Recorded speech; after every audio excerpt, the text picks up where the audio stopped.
Hey friends! Welcome to another video. Update muli tayo. How much the exchange rate here in Saudi Riyal to Philippine Peso as of September 7, 2023. So para sa mga kababayan ko na nais malaman kung magkano exchange rate ngayong araw na ito at nais magpadala ng pera sa Pilipinas, magkano nga ba ang ating palitan? And syempre mga friends, through STC pa rin po ito. And magkakaiba po ang palitan ng bawat bangko pero konti lang ang difference noon. At least magkakaroon kayo ng idea kung magkano ang palitan ngayong araw na ito.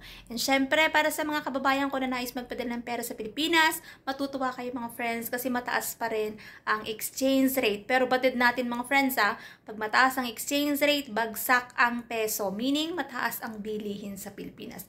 So magkano nga ba ang ating exchange rate ngayong araw ng Huwebes? September 7, 2023.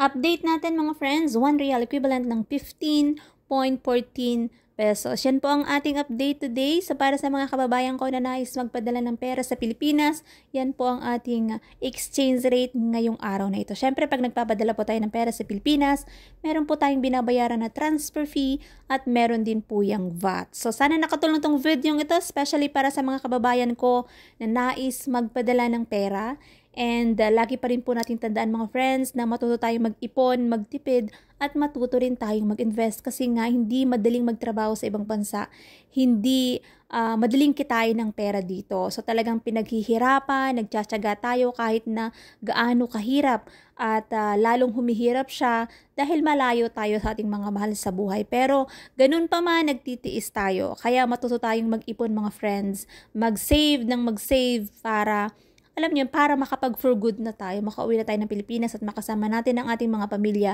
doon. So that's it for today's video mga friends. Thank you for watching and see you on my next update. God bless everyone. Much love!